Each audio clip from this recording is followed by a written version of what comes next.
Mən uşaqlıqda riyaziyyatçı olmaq istəmişəm. Ancaq artıq yuxarı siniflərdə həkim olmaq istəyi daha çox üstünlük təşkil etdi. Və bugün məndən soruşsanız ki, həkim olmaqda hevslənmirsiniz ki, yəni bu ağır peşədir, çətindir. Xeyr, mən deyərdim ki, mən çox xoşbəxtəm ki, həkim olmuşam.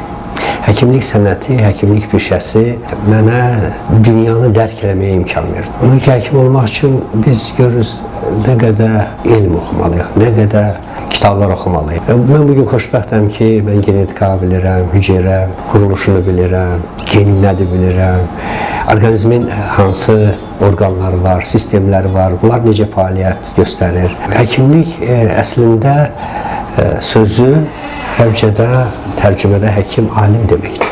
Alim deməkdir tərcümədə. Hər bir həkim də yəni sırf profesional müalicə işi ilə məşğul olursa, o bir çox elmləri dərindən bilməlidir. Və həkimlik həm də bizə dünyanı dərk eləməyə imkan verdi, mənə şəxsən imkan verdi. Və bugün də fikirləşirəm ki, çox xoşbəxtəm ki, mən həkiməm. Nizami Gəncəvinin oğluna nəsihətində belə bir fikir keçir ki, sənət seçimində iki sənət arasında seçim et. Ya astronomiya ilə məşğul ol, ya da get təbabətlə məşğul ol.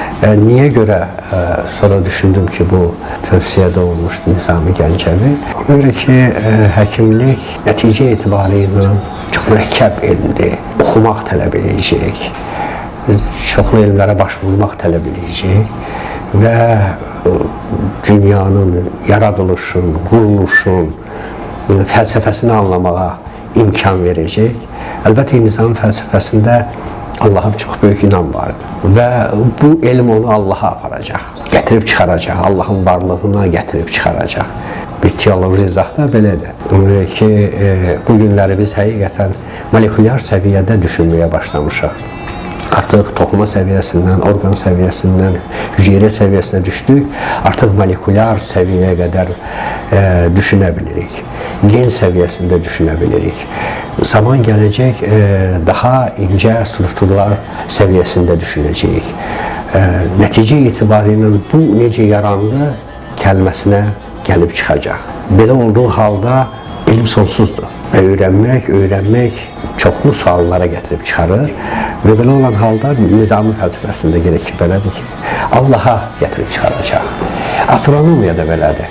Astronomiyada da indi baxırız, yer kürəsindən çıxdıq, bizim Günəş planeti, bizim galaktika, daha uzaq galaktikalar, daha sonra daha nələr, qeyri-müəyyənlik və çox mürəkkəb düşüncə tələb edir, suallar doğur və insan bəzən bu möhtəşəmliyi qavraya bilmir, yenə də Allaha inanmağa başlayır. Bu mənada təbabət də belədir. İnsan orqanizmi o qədər mürəkkəb bir sistemdir ki, fikirləşirəm ki, hələ 100 illiklər, 1000 illiklər keçəcək, orqanizmin bu qədər belə mürəkkəb quruluşunu öyrənib başa çatmaq mümkün olmayacaq. Ona görə də həkimlik mənim üçün çox maraqlı bir sənət olmaqla yanaşı, bu peşəyə yiyələndikdə əldə etdiyim biliklər dünyanı dərk etməyə imkan yaratdı.